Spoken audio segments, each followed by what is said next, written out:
Hey everybody, it's Phil Struzzulo from Select Software Reviews, back with Whiteboard Wednesdays, and today we're talking about what does it mean to be data literate or data savvy in a broad business context, and specifically looking at a use case in HR to better understand this concept. This was a really interesting question posed to me a week or so ago when I was on a panel, and it really got me thinking about what does it mean to be data literate. The definition that I've come up with is when you are presented with a business metric, you understand what this metric is, why it matters, how it was calculated, the key drivers in that calculation, any holes that might be in this analysis, and of course, how to take this number and action on it or to not action on it, which is even more valuable. So let's look at an example here. So we're going to pretend that we're in a meeting and somebody has just presented us our cost per hire number for our organization, and it's $4,000. And so we immediately understand that in our organization, we spend on average $4,000 per person that we hire into the company. Why does this matter? This times the number of people that we hire becomes a really big number.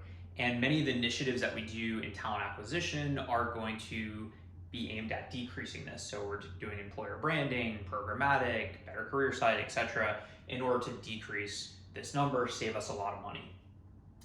How is this number calculated? So when I think about this in this meeting that we're in, I think there's probably some fixed costs, like your applicant tracking system, maybe a CRM, maybe a CMS for your career website. If we hire one person or we hire 1,000 people, more likely than not, the dollar amounts tied to these are not going to increase. And then there's also some variable costs. So there's in-house recruiters, there's third-party recruiters, there's ad spend on job boards, there's might be some different assessment technologies that are per hire or per interview, etc.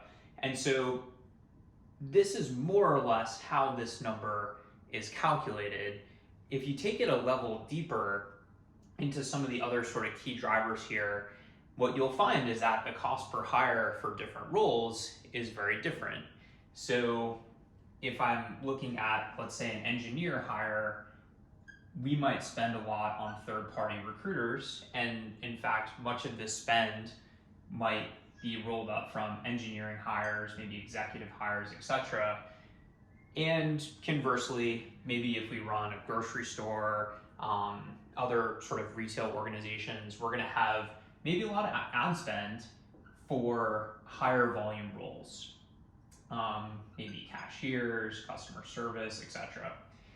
And so how many engineers we hire is going to greatly impact the amount we spend on third-party recruiters, which is greatly going to impact the numerator in this equation, which is the cost divided by the number of hires. And so that's kind of the stuff that I think about when I think about drivers. The holes in this analysis are, if we're presented with a $4,000 cost per hire number, that's more or less in line with what SHRM says is the average for companies in the United States. Now, we might be a company that hires a lot of hourly workers, and therefore you'd expect our cost per hire to be much, much lower than your average in the United States. And so we might look at this on face value and say, hey, this is actually a pretty good number.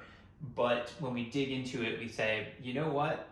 We should actually be at $2,500 or $1,000 or whatever the case may be.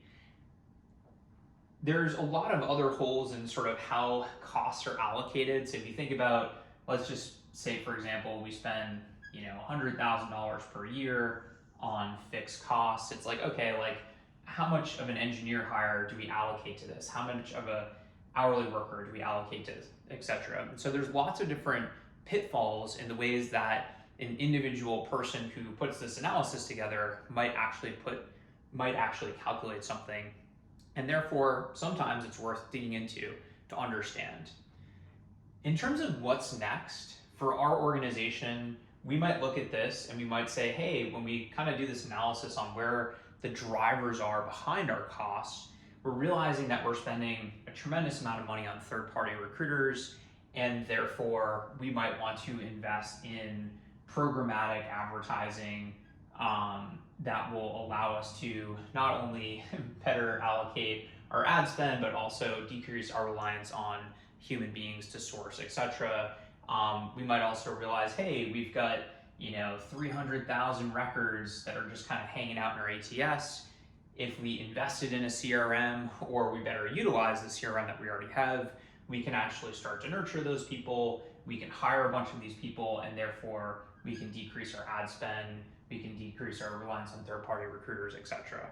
And so this number that could be a bullet point in a presentation, when you actually start to think about it and break it down, can be really interesting and can give us a lot of insight into our company. And to me, the data literate business leader, people leader, etc., is going to be in that presentation. They're going to look at that. And in many cases, they're going to start to ask some of the questions around how exactly was this calculated? Because I know how I would calculate it, but does it align with the way you actually did it?